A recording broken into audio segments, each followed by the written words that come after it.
Today on the CTV News at 5, suspicious death. He was a very happy guy, very nice guy. What we're learning about the victim of a sudden death in North Lethbridge. Plus, so I've been involved with the games in golfing and bowling and carpet bowling and floor curling.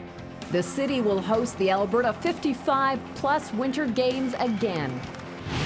And why Lance Armstrong may now face even more fallout for his years of lying about using performance-enhancing drugs.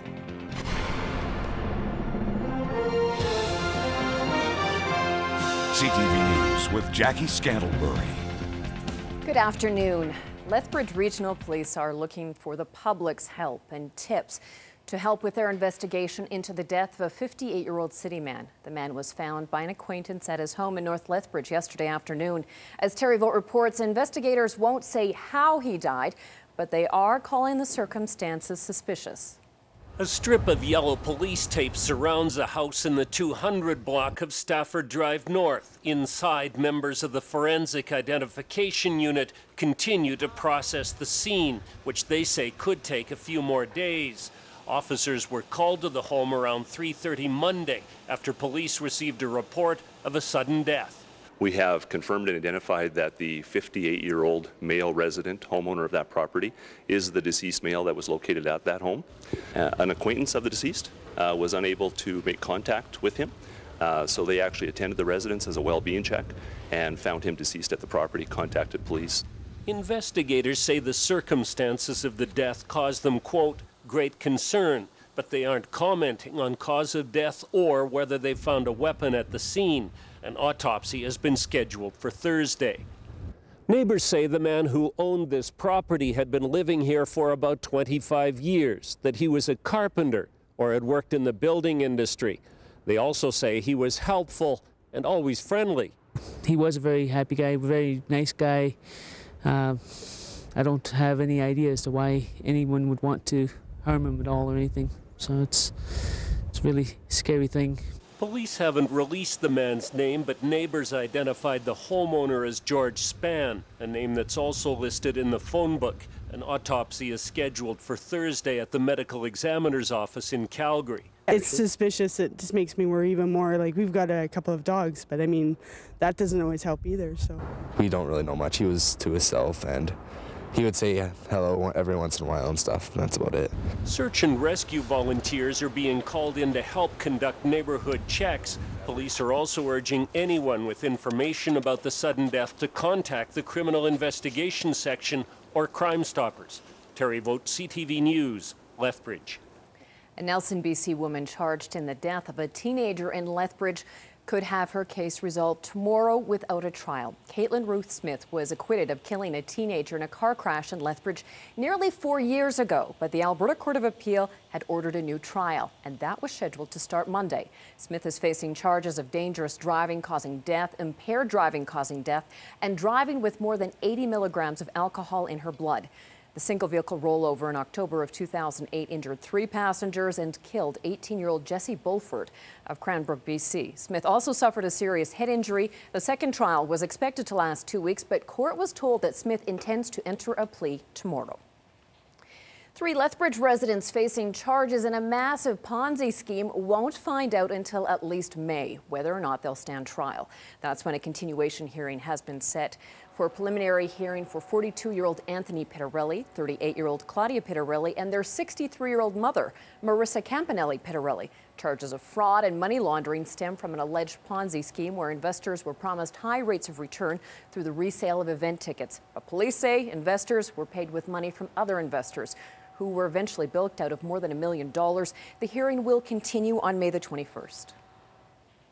A lawyer for a Maple Creek teenager accused of abducting his 14-year-old pregnant girlfriend last week says the outcome of the case may surprise people. The lawyer says the girl went willingly. He says the case may be resolved in a way that doesn't involve a kidnapping conviction. The 16-year-old boy appeared in court on Monday and was set to a youth home until his next court appearance. That will be on February the 14th.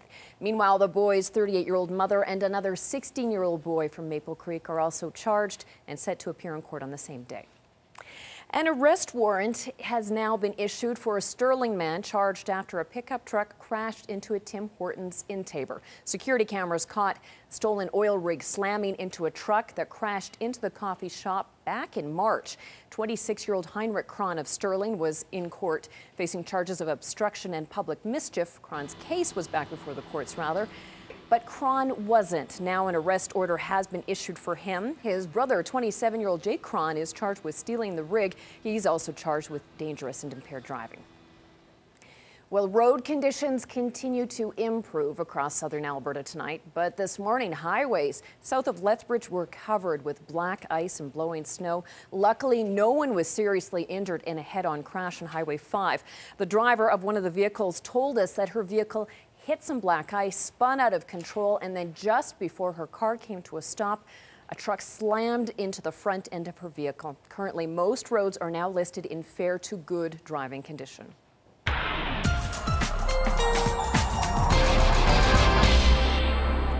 Well, luckily, roads are getting better because temperatures are warming up, Dory, but the winds are also pretty strong, especially southwest corner of the province. Yeah, and Jack, we also have to remember that tonight when the temperatures dip, all that melting is going to freeze again. So if you're going to be out on the roads tonight, to be very careful. RCMP in the northern areas of the province through Wood Buffalo and Slave Lake are advising only to travel if you absolutely have to because of that freezing, thawing, freezing scenario that they already have going on up there. I'll tell you what we have to look forward to in a couple of minutes. Okay, thanks, Dory. Well, we now know when the provincial budget will be released, March the 7th. In recent days, Alberta Premier Alison Redford has been talking about making some tough decisions due to the falling oil revenues. Meanwhile, there hasn't been a lot of interest in a series of federal pre-budget meetings that the Conservatives are holding in the Lethbridge riding. Less than half a dozen people turned out for the first session in Raymond over the weekend. But Lethbridge MP Jim Hillier says there was a good response to meetings last year, and he feels it's important to have these sessions. Hillier says if people can't attend the meetings, they can still share ideas by contacting his office or writing emails or letters. We're committed to balancing the budget. We're committed to not increasing taxes. And so what we're looking for are for suggestions as to ways that we can do that. Not just, you know, if someone doesn't have a unique idea, that's okay too. Just let us know what kinds of ideas they support or which kinds of ideas they want us to steer clear of. Now, other meetings will be held Saturday morning in Cardston and then on Saturday, January the 26th at the Lethbridge Senior Centre.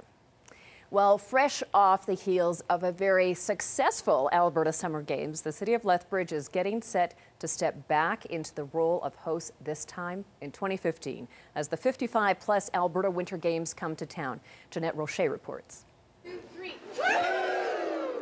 Lethbridge residents like Mike Bennett are already planning their calendar for 2015. That's the year the city will host the Alberta 55-plus Winter Games. Exciting to get together, to meet old friends that you've met, see if you can have improved any so you can one-up them if you didn't in the last games. It's just a great fun. This year's Winter Games are being held in Calgary, but the last time Lethbridge hosted them was 2009.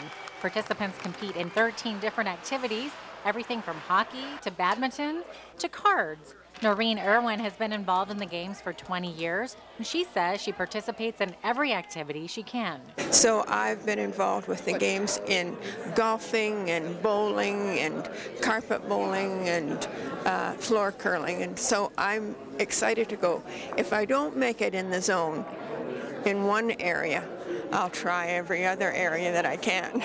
Alberta government plans to provide $265,000 to support the community through the Alberta Sport, Recreation, Parks and Wildlife Foundation. You really have to have your volunteer base. Lethbridge certainly has an excellent base of volunteers, and they had some really strong leadership that were able to put together a very solid bid. Christine Cusinelli is the Minister of Tourism, Parks and Recreation. She flew in from Edmonton this morning to make the announcement at City Hall. We are so excited to hold it here in Lethbridge, and Lethbridge has proven time and time again that it is an excellent host city for sports, for all kinds of cultural activities. Jeanette Rocher, CTV News, Lethbridge. Organizers say they expect around 1,200 visitors to Lethbridge during the time the games, and that should translate into an estimated $800,000 for the city's economy. Local musicians are banding together to help one of their own. Caroline Freeman is one of the event's organizers. She's trying to raise funds to help her friend Murray Nelson. The 61-year-old is a well-known musician in local circles. He's currently recovering from a heart attack.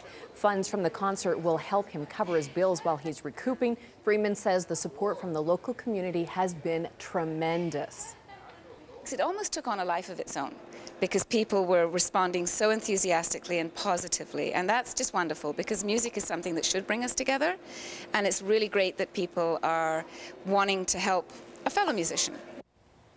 The benefit concert and silent auction takes place at the Slice on January the 26th at 7:30. Well, that crop of yellow plants you're driving by next summer could be a field of jet fuel. A biosciences company is looking at ways to harvest a crop. We get more in this week's edition of Farm.tv. Resonance is a brand name of a new industrial oilseed that has been derived from Brassica carinata, a type of mustard by Agrosoma Biosciences, one of Canada's leading agricultural biotechnology companies. Agrosoma's Daryl Males was a featured speaker at Farming Smarter's 2012 conference held in Medicine Hat, Alberta. We asked Daryl why resonance is well suited as a jet fuel.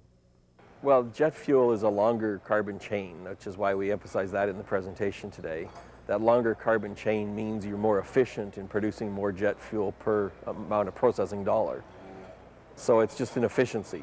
Long chain fatty acids preferable to shorter chain fatty acids for fuel applications that require longer chain fatty acids themselves.